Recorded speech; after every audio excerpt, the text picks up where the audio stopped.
ఒక రాయి శిల్పి చేతికొస్తే గమ్ముకుంటాడా? దాని కాళ్ళ దగ్గర పెట్టి ఉలి పెట్టి సుత్తితో కొడతా ఉంటాడు.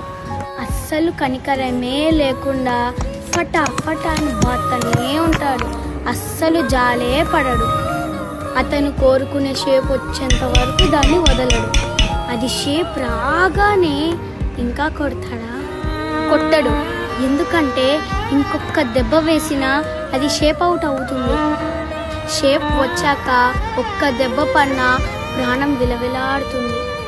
మన దేవుడు కూడా శిల్పకారుడే. నువ్వు పడే శ్రమలు కష్టాలు చూసి దేవుడు చేతగాని వాడు అనుకుంటున్నావా? కానే కాదు. నీ కుటుంబంలో ఉన్న వాళ్ళే నిన్ను బాధించవచ్చు. నీకు ఇష్టమైన ఉన్న వాళ్ళే నిన్ను ఏడ్పించవచ్చు. ఆ వ్యక్తులే ఉలి, ఆ వ్యక్తులే హ్యామర్, ఆ వ్యక్తులతోనే నిన్ను కొడుతున్నాడు. మీ లైఫ్లో అలాంటి వాళ్ళు ఉండడమే దేవుని చిత్తం. ట్రీట్మెంట్ ఎప్పుడు హాయిగా ఉండదు, హీలింగ్ హాయిగా ఉంటుంది.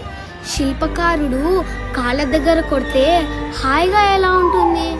అతను కోరుకున్న రూపం వచ్చాక కొట్టడం కాదు కదా, ఎవ్వరిని ముట్టనియడు. మంచి ప్లేస్లో షోకేస్లో పెట్టి కొనుక్కునేవాడు వస్తే ముట్టనిస్తాడు.